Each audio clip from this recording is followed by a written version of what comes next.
오늘 하나님 말씀은 창세기 30장입니다. 이제 에베소서가 끝이 나서 다시 창세기로 돌아왔습니다. 작년 연말까지 창세기 29장까지 함께 말씀을 보았었는데 이제 지금부터는 창세기 30장부터 계속 창세기 강연을 하도록 하겠습니다. 창세기 30장 1절, 2절, 2절 말씀만 함께 보시겠습니다. 라헬이 자기가 야곱에게 아들을 낳지 못함을 보고 그 형을 투기하여 야곱에게 이르되 나로 자식을 낳게 하라. 그렇지 아니하면 내가 죽겠노라. 야곱이 라헬에게 노를 바라여 가로되 그대로 성태치 못하게 하시는 이는 하나님이시니 내가 하나님을 대신하겠느냐. 기도하겠습니다. 아버지 하나님 감사합니다.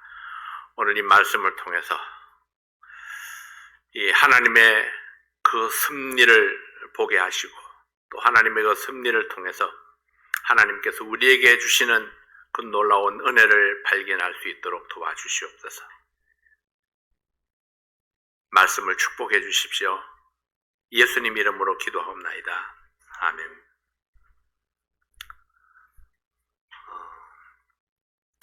라헬이 자기가 야곱에게 아들을 낳지 못함을 보고 그 형을 투기하여 야곱에게 이르되 나로 자식을 낳게 하라. 그렇지 아니하면 내가 죽겠노라.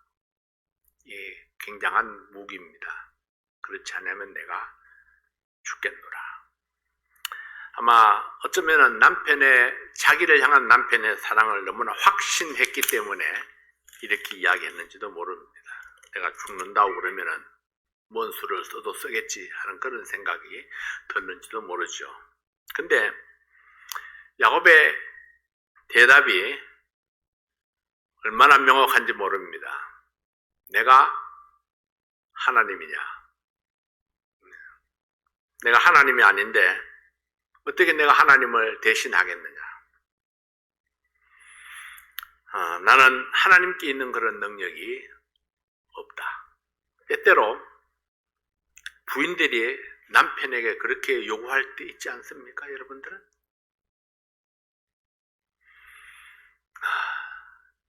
저는 가끔 그런 요구를 듣습니다.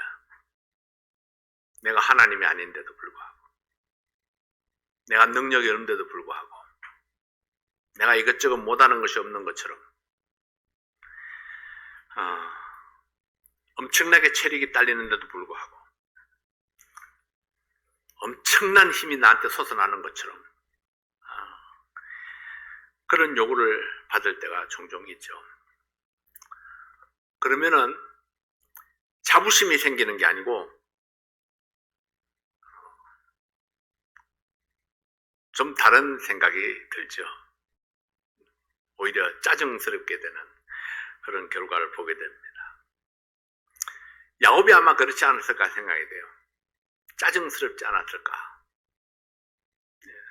수태하지 못한다고 해서 남편에게 죽겠다고 협박하는 그 아내를 보면서 불쌍히 여긴다는 것보다는 짜증스럽지 않았을까? 그래서 내가 하나님을 대신하겠느냐? 이 창세기 30장에는 하나님께서 아브라함에게 주신 약속이 이루어져 가는 모습을 보여줍니다. 하나하나 이루어져 갑니다. 어렵고 힘들지만은 삐걱거리지만은 그런데 그런 것들을 통해서 하나님의 계획이 이루어져 가는 것을 보게 됩니다. 하나님께서 주신 약속이 무엇입니까? 창세기 12장 2절 말씀에 보면은 내가 너로 큰 민족을 이루고 내게 복을 주어 내 이름을 창대케 하리니 너는 복의 근원이 될지라. 하나님께서 아브라함을 부르셔서 두 가지 약속을 주셨습니다. 첫째는 큰 민족을 이루게 하겠다. 둘째는 내 이름을 창대케 하리라. 그리고 이를 통해서 내가 복의 근원이 되게 하겠다. 그렇게 약속을 했습니다. 아브라함이 그 약속을 믿고 순종해서 가나안 땅으로 왔습니다.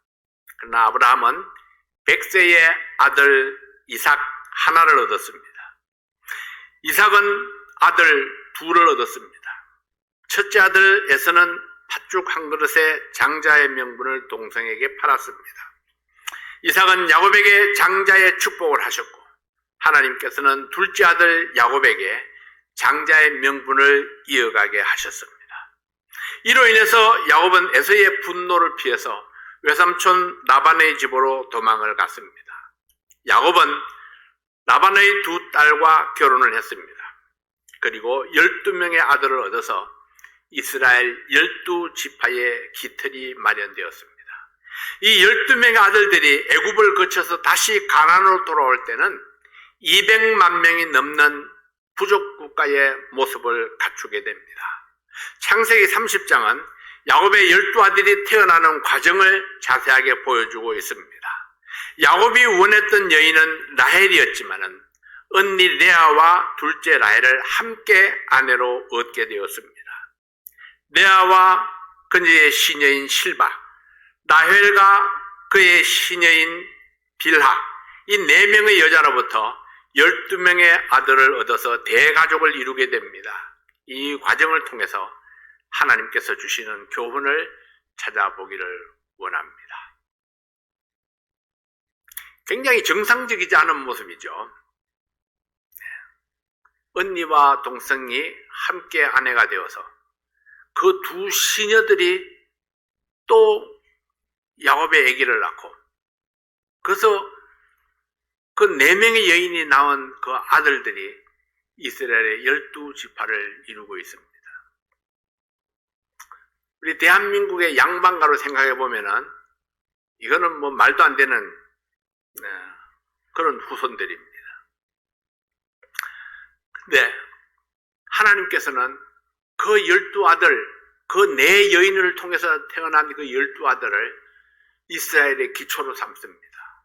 그렇게 해서 12지파가 왕성하게 일어나서 하나님의 백성으로서 그렇게 자리매김을 하고 살아가게 만드는 것입니다. 자, 이 사실을 놓고 보면은 하나님의 은혜가 무엇인가를 다시 한번 생각해 보게 됩니다.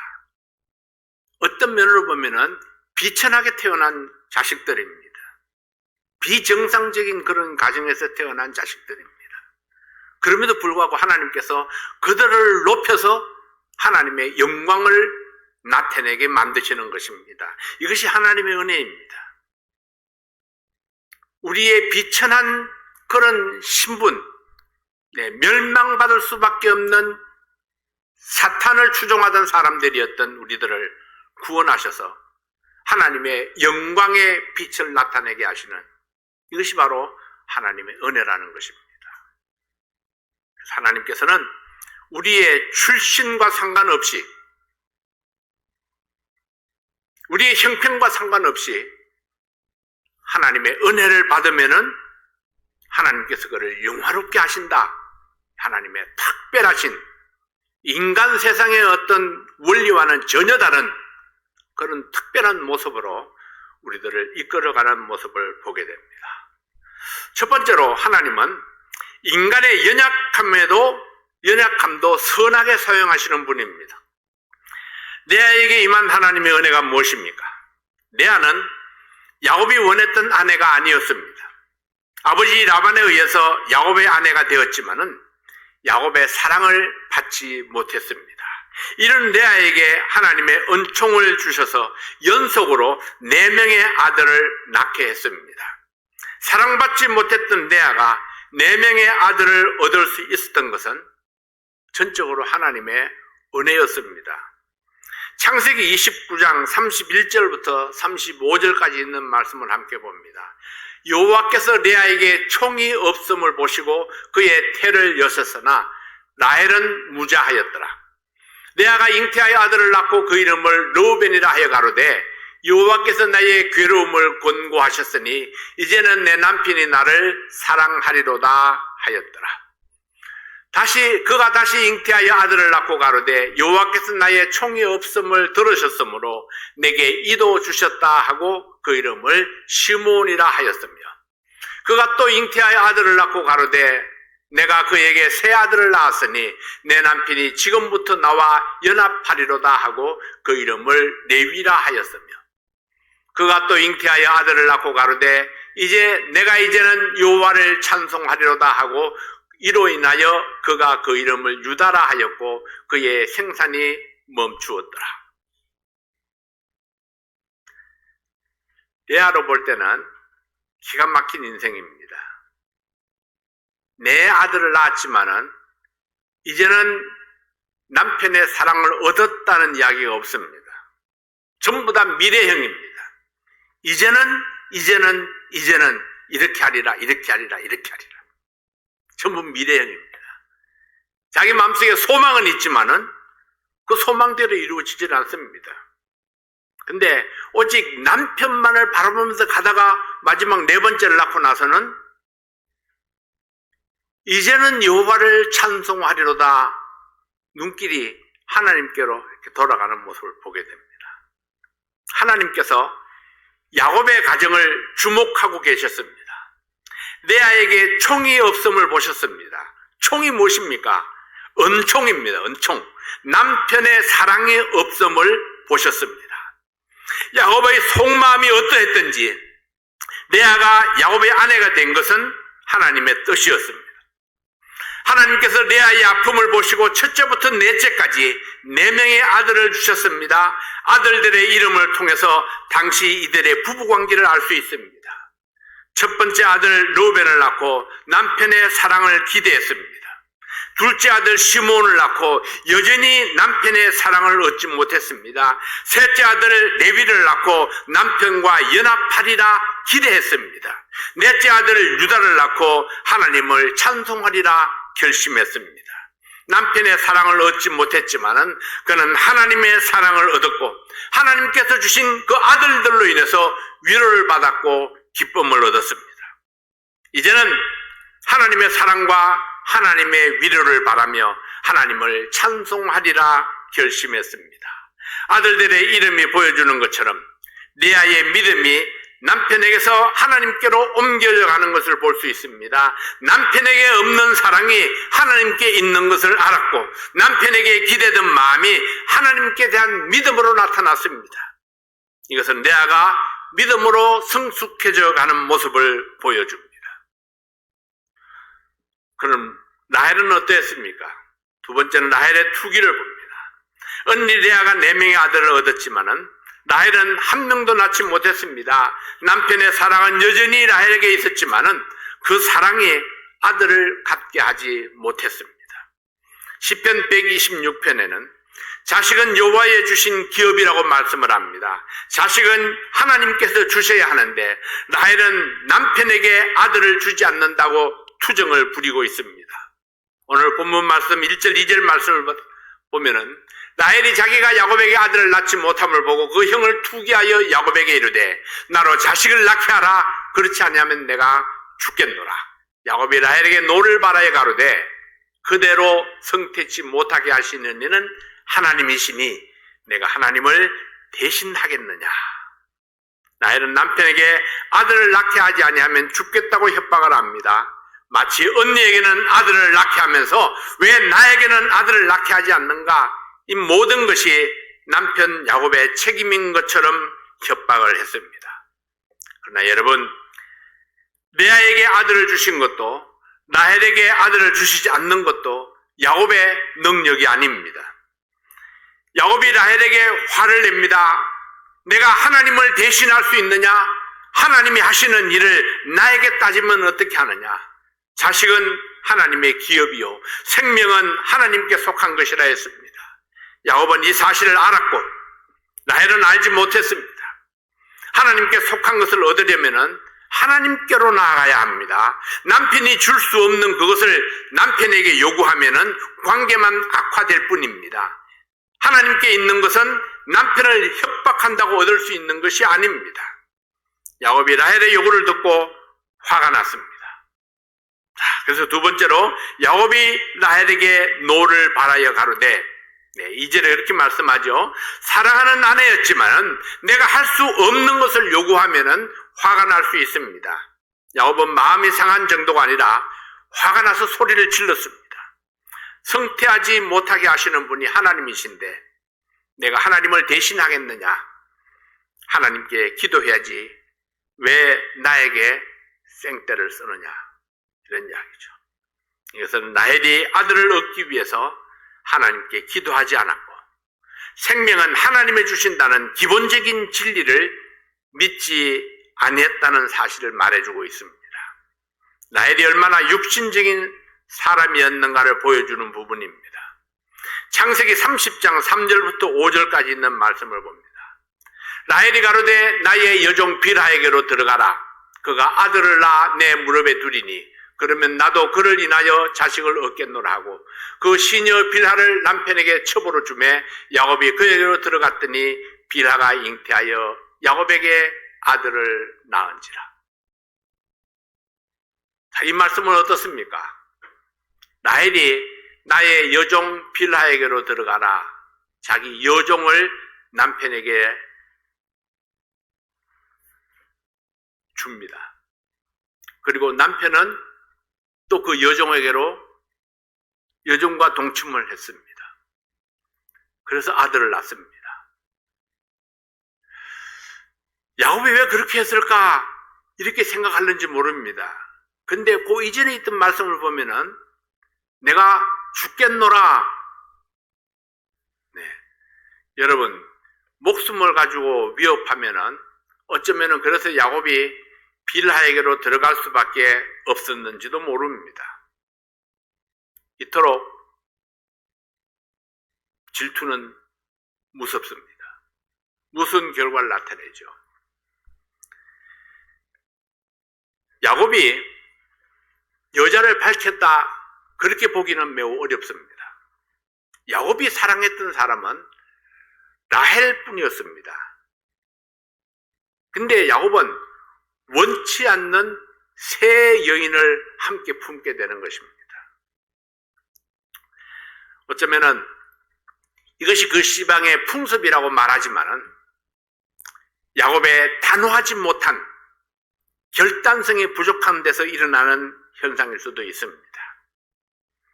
단호하게 자기의 믿음을 밝혔더라면 내가 하나님을 섬기는 자로서 이렇게 할 수 없다고 그렇게 단호하게 했더라면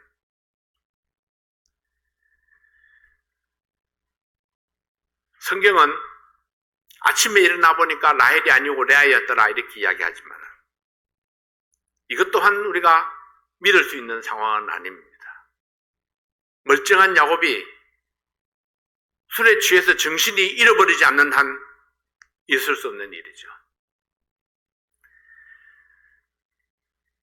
아는 듯 모르는 듯 그 풍습을 따라갈 수밖에 없었던 외삼촌 라반의 집에 얹혀 살면서 어쩔 수 없는 그런 선택이라고 변명을 할 수 있었는지도 모릅니다. 그러나 그건 역시 야곱이 믿음의 결단이 부족했기 때문입니다. 내가 하나님을 섬기는 사람으로서 하나님의 말씀을 굳게 지키면서 나를 지키겠다는 그런 믿음의 각오가 없었기 때문에 어쩌면 외삼촌에게 휘둘리고 여인들에게 휘둘리고 그렇게 줏대 없는 삶을 살았는지도 모릅니다.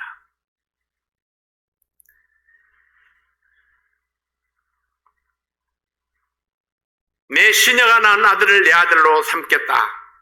야곱은 라헬의 등살을 이기지 못하고 빌하와 동침해서 아들을 낳습니다. 라헬은 빌하가 낳은 아들의 이름을 단이라 이름을 지으면서 하나님이 내 억울함을 푸셨다고 말합니다. 그러나 이것은 하나님이 라헬의 억울함을 풀고자 함이 아닙니다. 빌하가 또 아들을 낳자 납달리라 이름을 지으면서 언니와 경쟁하여 이겼다고 말합니다. 그러나 이것은 하나님을 이기려고 하는 라헬의 어리석음을 보여주고 있는 것입니다. 언니를 이긴 것이 아니라 지금 하나님과 경쟁하여 이기려고 하고 있는 것입니다. 라헬의 육체적 결함이 있었던 것은 아닙니다. 훗날 요셉과 이 베냐민을 낳은 것을 보면은 육체적 결함은 없었고 단지 하나님께서 은혜를 베풀 때에 아들을 가질 수 있었다는 것을 보여줍니다. 창세기 30장 22절부터 24절까지 있는 말씀을 보면은 하나님이 라헬을 생각하신지라 하나님이 그를 들으시고 그 태를 여신 고로 그가 잉태하여 아들을 낳고 가라되 하나님이 나의 부끄러움을 씻으셨다 하고 그 이름을 요셉이라 하니 여호와는 다시 다른 아들을 내게 더하시기를 원하노라 함이었더라. 하나님이 라헬을 생각하셨습니다. 하나님이 그를 들으셨다는 것은 라헬이 하나님께 기도함으로 하나님이 응답하셨다는 것을 말해줍니다. 하나님께서 라헬에게 역사하셨을 때에 그때에 라헬이 잉태하고 아들을 낳았습니다. 하나님이 나의 부끄러움을 씻으셨다 하고 요셉이라 이름을 지었습니다. 우리의 부끄러움을 씻으시는 분은 오직 하나님이십니다. 하나님의 이름을 부르며 기도할 때에 하나님이 역사하시고 부끄러움을 씻어주십니다. 하나님의 은혜가 임할 때에 우리에게서 부끄러움이 사라지고 진정한 평화가 임할 수 있습니다. 요셉이 태어났을 때에 하나님의 은혜가 라헬에게 임하여 가정의 평화가 이루어졌을 때에 야곱은 내 고향 본토 가나안으로 돌아갈 결심을 하게 됩니다. 요셉이 태어났을 때에 그때에 드디어 본토로 부모님이 계신 곳으로 돌아가자 하는 거죠. 하나님의 계획을 이루기 위해서 인간의 연약함도 사용하시는 하나님이십니다. 야곱을 사용하시고 레아를 사용하시고 라헬을 사용하시고 그 연약한 부분, 부끄러운 부분이 많고 창피한 부분이 많은 그런 사람들이었지만은 하나님께서 이들을 사용하셔서 이스라엘의 기틀을 이루어가는 모습을 보게 됩니다. 자, 세 번째는 두 아내의 경쟁을 봅니다. 라헬의 질투는 두 아내의 출산 경쟁으로 이어졌습니다. 자기 시녀들까지 동원해서 출산 경쟁을 했습니다. 두 아내는 야곱에게 14년 동안 11명의 아들을 안겨주었습니다. 14년 동안 11명의 아들을 얻었다면 항상 기쁨과 평화가 넘치는 가정이 되어야 합니다. 그럼에도 불구하고 야곱의 가정은 늘 긴장감이 있었고 시기와 질투가 있었습니다. 아들을 얻은 기쁨보다는 상대를 향한 질투심 때문에 한시도 평안할 날이 없습니다. 하나님의 축복의 선물을 받았음에도 불구하고 그 기쁨을 누리지 못했습니다. 이것은 믿음으로 얻은 축복이 아니라 육신적인 경쟁을 통해서 얻은 것이었기 때문입니다. 아들을 얻은 과정들은 아름다운 모습이 아니었지만 하나님은 이 아들들을 통해서 하나님의 계획을 이루어 가셨습니다. 우리의 연약함도 하나님의 손길 안에 들어가면은 아름다운 열매를 맺을 수 있습니다. 정실 부인의 아들이나 둘째 부인의 아들이나 첩을 통해서 얻은 아들이나 동일하게 이스라엘의 12지파의 뿌리로 세우셨습니다. 이것은 야곱의 핏줄을 통해서 이루시는 하나님의 특별하신 섭리가 있었기 때문입니다. 이 가정의 근본적인 문제는 장인인 라반이 제공했습니다. 두 딸을 부당한 방법으로 야곱의 배필로 주었고 또 이것을 받아들인 야곱도 잘못이 없다 할 수 없습니다. 어떤 경로를 거쳤든지 두 아내를 얻게 되었으면 가정을 통솔하고 이끌어가는 것도 야곱의 책임인데 야곱은 아내들에게 끌려다니는 가장이 되고 말았습니다. 인간의 갈등과 치졸한 감정 대립으로 인한 자녀 생산이었지만은 하나님께서는 이러한 인간의 허물을 초월해서 아브라함과 이삭에게 주셨던 약속을 이루어 가십니다. 이 아들들이 훗날 이스라엘의 12지파의 근간을 이루게 하심으로 하나님께서 그들의 약함을 바꾸어서 선하게 쓰심을 보여주고 있습니다. 두 번째로 질투는 하나님의 뜻을 이루지 못한다. 질투가 하나님의 관계에 미치는 영향을 생각해 봅니다. 레아와 라헬은 한 남편을 모시게 된 아내들이었고 한 부모의 자녀였던 자매입니다. 그러나 두 사람이 경쟁 상대로 생각하는 순간에 평안이 사라지고 혈육의 정도 없어졌습니다. 두 여인이 다른 집안의 여인이 아닙니다. 한 집안의 여인이죠. 질투는 서로에게 깊은 상처를 줄 뿐입니다. 야곱이 원했던 것은 아닐지라도 두 아내를 얻은 것은 사실입니다. 야곱이 그 지방의 풍습을 알지 못했고 외삼촌의 의중을 알지 못했지만 곱지 못한 레아가 아내가 되었다면 차별 없이 두 아내를 받아 주었어야 합니다. 라헬뿐 아니라 레아도 역시 야곱의 아내였기 때문입니다. 과정이 어떻게 됐든지 간에 일단 결혼을 해서 아내가 되었습니다. 그런데 야곱이라는 인간이 그렇게 폭넓고 배려할 줄 아는 인간이 아니었습니다. 그래서 신혼 때부터 레아는 미워했고 라헬만 사랑했습니다. 사랑받지 못한 레아에게 하나님께서 4명의 아들을 연속으로 주시는 은혜를 베풀어 주셨습니다. 아들을 가진 레아를 보면서 라헬도 아들을 가지기 원했습니다. 그러나 그것은 라헬의 마음대로 되지 아니했고 야곱의 마음대로 줄 수 있는 것도 아니었습니다. 라헬의 질투는 가정에 긴장감을 더하게 했고 두 아내의 출산 경쟁으로 이어졌습니다. 질투는 무서운 죄입니다. 질투는 자기도 망하고 상대방도 망하게 합니다. 가까운 친구 사이나 혈육 간의 질투는 회복할 수 없는 상처를 주기도 합니다. 잠언 27장 4절 말씀에 보면은 부는 잔인하고 노는 창수 같거니와 투기 앞에서야 누가 서리요. 여러분, 분노보다 더 무서운 것이 투기라 했습니다. 질투하는 마음 속에는 원망이 있습니다. 30장 1절 말씀을 봅니다. 라헬이 자기가 야곱에게 아들을 낳지 못함을 보고 그 형을 투기하여 야곱에게 이르되 나로 자식을 낳게 하라. 그렇지 않냐면 내가 죽겠노라. 자식을 낳지 못한 것은 자기 자신이지만은 라헬은 남편을 원망하는 마음이 있었습니다.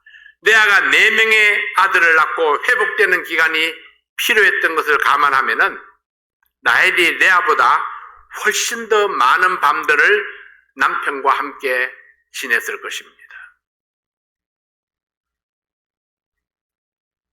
그러나 라헬은 레아를 미워하는 마음 때문에, 레아를 질투하는 마음 때문에 상황을 정확하게 이해하기보다는 남편을 원망하는 마음이 앞섰습니다. 야곱이 견디지 못하고 소리를 질렀습니다. 그대로 성태치 못하게 하시는 이는 하나님이시니 내가 하나님을 대신하겠느냐? 그렇습니다. 내가 하나님을 대신하겠느냐? 사람들은 때때로 하나님께 기도하고 하나님의 응답을 기다려야 하는데 옆에 있는 사람을 원망하고 독서를 퍼붓고 마음에 상처를 주는 경우가 있습니다. 질투는 원망을 불러오고 원망은 관계를 악화시킵니다. 그 사람만 없으면은 그가 가지고 있는, 그가 누리는 모든 것이 내 것이 될 것 같은 생각이 듭니다. 내가 가져야 될 것을 그 누군가가 가로채고 있다는 생각이 들기 때문에 원망하는 마음이 생깁니다. 그러나 실상은 전혀 그렇지 않습니다. 그가 없어진다고 해서 그가 가진 것이 내 것이 되지는 않습니다. 라헬과 레아는 질투로 인해서 서로를 원망했고 이어서 남편을 원망했습니다. 누군가를 원망하는 마음이 일어날 때에 우리는 자신을 살펴볼 줄 알아야 합니다. 이것이 지혜입니다. 누군가를 원망하는 마음이 내 속에 일어날 때에 그때에 우리는 자기 자신을 살펴볼 수 있는 지혜가 있어야 합니다. 왜 내게 이런 일이 일어났는가? 왜 내 삶 속에 하나님께서 어떻게 개입하고 계시는가? 나를 향한 하나님의 뜻은 무엇인가? 원망하는 마음을 중단하고 하나님과 나와의 관계를 바르게 함으로 하나님의 뜻을 이해하는 지혜가 있기를 바랍니다. 원망하는 마음이 생길 때에, 일이 잘 풀려지지 아니할 때에, 내 삶이 형통하지 못할 때에 주위를 둘러보는 것보다는 먼저 자신을 들여다보아야 합니다. 나를 향한 하나님의 뜻은 무엇인가? 하나님께 기도하고 하나님의 뜻을 구하는 것이 먼저입니다. 왜냐하면 원망하는 것은 나에게 회답을 주지 못하기 때문입니다. 두 번째로 질투는 불신앙을 가지게 합니다. 2절에 야곱이 라헬에게 노를 바라에 가로되 그대로 성태치 못하게 하시는 이는 하나님이시니 내가 하나님을 대신하겠느냐? 아기를 안 주시는 분은 하나님이신데, 여러분, 하나님을 향한 믿음이 없으니까 남편만 붙잡고 원망을 합니다. 아들을 주시는 분이 하나님이시라면은 당연히 하나님께 기도하고 하나님께 호소해야 하는데 하나님을 향한 믿음이 없기 때문에 인간적인 방법을 또 동원합니다. 나의 여종 빌하에게로 들어가라. 그를 통해서 아들을 얻겠노라. 자기 여종을 통해서 낳은 아들을 자기 아들로 삼겠다는 것입니다. 질투는 생명의 근원이 어디에 있는지도 잊어버리게 합니다. 하나님을 신뢰하고 하나님을 찬양했던 믿음은 어디론가 다 날려버렸습니다. 그뿐만이 아닙니다. 언니와 동생 함께 자라면서 가졌던 자매 사이의 신뢰와 사랑의 관계도 다 깨어져 버리고 서로 투기하고 원망하는 마음만 팽배해졌습니다. 질투는 불신앙을 가져옵니다. 그리고 서로 실망하게 만들고 원망하게 하는 것입니다. 세 번째로 질투는 불필요한 경쟁을 유발시킵니다. 레아와 라헬의 경쟁, 자기들의 몸종 따진 남편에게 주어서 자식 낳기 경쟁을 합니다. 얄팍한 자존심을 세우기 위해서 수단 방법을 가리지 않습니다. 상대가 누구인가 상관없이 경쟁을 합니다. 이기든 지든 별 의미가 없는데도 불구하고 오직 투기를 위해서 경쟁을 합니다. 경쟁의 결과가 무엇입니까? 어느 누구도 성자도 없고 고통만 있습니다. 인간이 하나님의 뜻을 저버릴 때에 바로 거기서부터 갈등과 고통은 시작됩니다. 갈등과 고통을 해결하는 근본적인 방법은 하나님의 법에 자신을 복종시키는 것입니다. 이런 점에서 비록 당시의 풍습을 따랐다 하더라도 하나님이 세우신 일부 일처제의 그 결혼 제도를 무시한 채 두 아내를 얻은 야고보의 가정에 긴장과 갈등과 다툼이 있는 것은 당연한 결과입니다.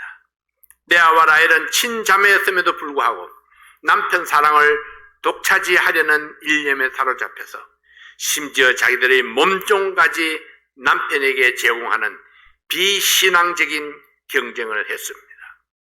여러분, 이런 경쟁은 집안 전체를 침몰하게 하고 갈등의 늪으로 몰아넣었습니다. 먼저 이것을 생각해 봐야 됩니다. 무엇을 위한 경쟁인가? 이 경쟁을 이기면은 나는 무엇을 얻게 되는가? 경쟁하면서 하나님의 법을 지키고 하나님께 영광을 돌릴 수 있는가? 그러나 라헬이 레아를 질투함으로 인한 경쟁은 자기 만족만 추구했습니다.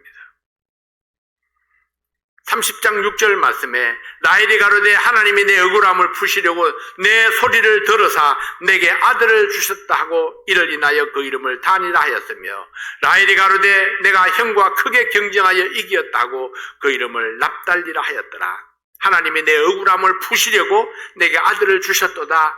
이것은 자기중심적인 라헬의 착각입니다. 왜냐하면 라헬이 억울하다고 생각하는 것 자체가 잘못된 것이기 때문입니다. 일부 일처제를 만드신 하나님께서 세상 풍습과 인간적인 계산으로 인해서 질투와 경쟁으로 낳은 대리모의 아들을 하나님의 섭리로 낳았다고 하는 것은 인정하기 어렵습니다. 여기 두 여자의 출생 경쟁에서 하나님은 단지 두 번 등장합니다. 처음 레아가 사랑받지 못함을 보고 불쌍히 여기셔서 4명의 아들을 주셨습니다. 그리고 하나님이 라헬을 생각하시고 라헬의 태를 열어주심으로 요셉을 낳게 하셨습니다. 창세기 30장 22절 23절 말씀에 하나님이 라헬을 생각하신지라 하나님이 그를 들으시고 그 태를 여신 고로 그가 잉태하여 아들을 낳고 가로되 하나님이 나의 부끄러움을 씻으셨다 하고, 라헬의 노력 때문이 아닙니다. 하나님께서 라헬을 생각하셨고 은혜를 베푸셨기 때문에 라헬이 아들을 가질 수 있었습니다. 라헬과 레아의 출생 경쟁을 통해서 알 수 있는 것은 가장이 중심을 잃어버리면 가족들이 고난을 당한다는 것입니다. 가장이 중심을 잃어버리면 가족들이 고난을 당합니다. 가장이 믿음을 잃어버리면 가족들이 믿음에서 비틀거리게 되는 것입니다. 라반과 그의 딸들이 이방인의 풍습에 빠져 있었다 할지라도 야곱이 정신을 차리고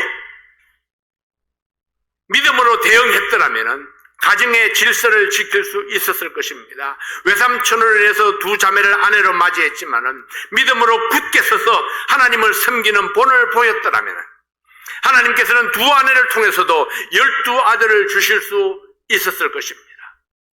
야곱과 레아와 라헬의 14년 세월은 육신적인 다툼으로 얼룩져 있습니다. 질투와 미움으로 14년 인생이 이 가정을 암울하게 만들고 말았던 것입니다. 여러분, 아기가 태어나면은 이웃까지 기뻐하잖아요.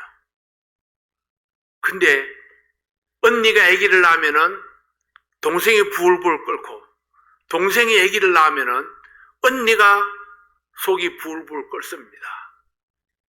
그러니까 생명이 탄생한 기쁨이 가정에 넘쳤던 것이 아닙니다.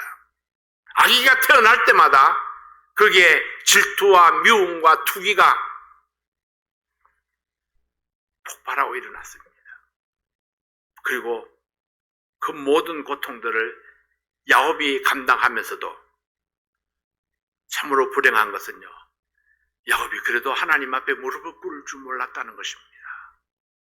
이 14년 세월 동안에 야곱이 하나님 앞에 무릎 꿇고 기도하고 하나님의 뜻을 구하고 하나님께 도움을 요청했던 적이 단 한 번도 없었다는 것입니다.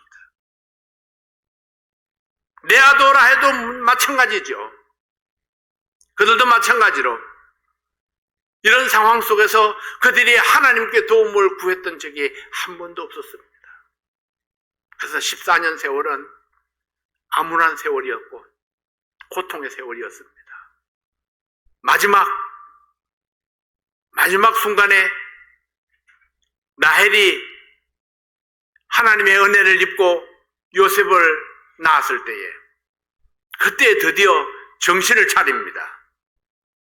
야곱이 내가 이래서는 안 되겠구나. 일어나자, 돌아가자. 내 고향 가나안으로 돌아가자. 내 아버지가 계신 곳, 내 할아버지가 있었던 곳, 그곳으로 내가 돌아가야 되겠다. 드디어 그렇게 결심을 하게 되는 것입니다.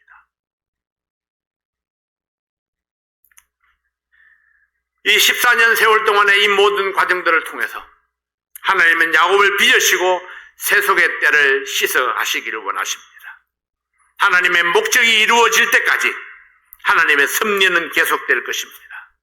야곱은 아내들이 서로 경쟁하고 반목하는 것을 보면서도 그것을 바로잡고 하지 않은 그런 의지가 없었습니다. 이런 경쟁과 질투 속에서 그 속에서 태어난 아들일지라도 하나님께서는 야곱의 아들을 통해서 이스라엘 12지파를 만들어 가시고자 하셨습니다. 이것 또한 하나님의 은혜입니다.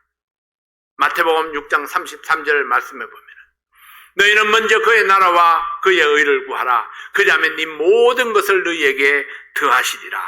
하나님의 뜻을 묻고 모든 문제의 해답을 하나님에게서 찾으려고 기도할 때에 말씀을 묵상하면 하나님께서 가장 좋은 길로 인도해 주실 줄로 믿습니다. 풍파가 올 때에, 어려움이 올 때에, 미움이 생길 때에, 질투가 생길 때에, 내 마음이 불편할 때에 먼저 자신을 들여다보고 하나님의 뜻을 구하고 하나님께서 무엇을 원하시는가 하나님의 뜻을 찾는 여러분들이 되시기를 바랍니다. 평화는 하나님께서 주십니다. 우리의 소원도 하나님께서 이루어 가십니다. 그러므로 그 어느 누구 때문에 내가 잘못되는 경우는 없습니다. 하나님이 나를 도우시면은 진창 속에서도 일어설 수 있습니다. 어떤 어려움이 있어도 하나님이 나를 도우시면은, 하나님이 나와 함께 하시면은 우리는 승리를 노래할 수 있는 줄로 믿습니다. 하나님께서 여러분의 하나님이 되시고 여러분을 축복하시는 하나님이 되시기를 바랍니다. 기도하겠습니다. 아버지 하나님 감사합니다. 이제 야곱의 생애를 통해서 하나님께서 어떻게 일하시는가 육신적인 야곱을 빚으셔서 하나님께서 쓰시는 귀한 일꾼으로 만들어 가시는 그 하나님의 역사하심을 발견하게 도와주시고 우리의 인생 속에 우리가 하나님을 신뢰함으로 또 하나님을 의지함으로 하나님 앞에 기도함으로 하나님께서 원하시고 기뻐하시는 그런 신앙인으로 성장해 갈 수 있도록 축복해 주시옵소서. 오늘도 우리 사랑하는 모든 성도들 말씀을 통해서 새롭게 하시고 도전해 주시고 힘을 더하여 주시고 승리를 경험하게 도와주시옵소서.